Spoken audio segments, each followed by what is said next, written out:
Biglang bawi daw na itong si Congressman Liveste. Naalala niyo naman kung paano niya tinumbok si Representative Ridon at si dating Senator Manny Pacquiao. At nung umalma at nung pumalag at siguro ay na tauhan itong batang kongresista na pwede siyang kasuhan at malagay lalo sa alanganin ng dalawang nabanggit niyang pangalan, biglang bawi at kung ano-anong rason, palusot ang kanyang ginawa. Ganyan na ganyan. Sistema yan ng mga DDS.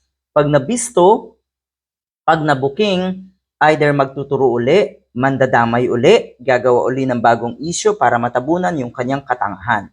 Para matabunan yung kanyang sablay na naunang issue. Ganyan na ganyan. Nagiging cycle na yan. Hindi importante yung yaman, Mr. Liviste. Hindi rin importante kung paano ka nagtagumpay sa buhay. Ang importante ay kung paano ka ngayon kung paano mo ngayon i-identify ang mali sa tama. At sa tingin ng marami, ang ginagawa mo ngayon ay napakalaking kamalian. Dito po yung pinupunto natin na gusto na naman yung tabunan yung kanyang kapalpakan at pagiging sablay. Ang pinaiingay niya ngayon ay itong kuno na 2 million cash bonus na ready for pick up ng mga kongresista kung saan man ipipick up yan. Hindi daw siya kasama doon. Hindi rin daw kasama itong si Congressman or si Kiko Barsaga dahil nga suspendido. Ngayon, nako, ay halatang halata na daw po kayo ng mga kababayan natin. On the spot, ay kinorek ng isa pang kongresista itong batang kongresista. At ang sinasabi nga ay kasama yon doon sa mga gastusin ng mga district offices ng bawat kongresista.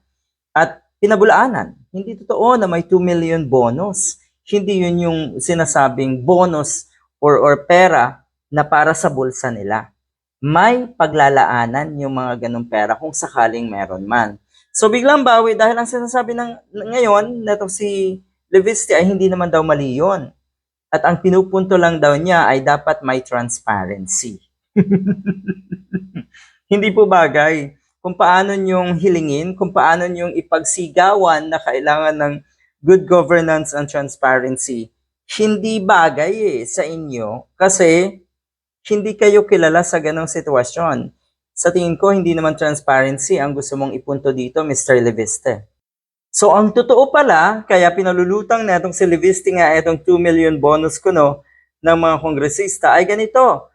Gustong tabunan ng bagong issue na ito ang kapalpakan na ginawa na itong niya mismo, na itong si Congressman Liviste tungkol doon sa Cabral Files. At alam natin kung ano yung kapalpakan niya doon. Ganyan kalala.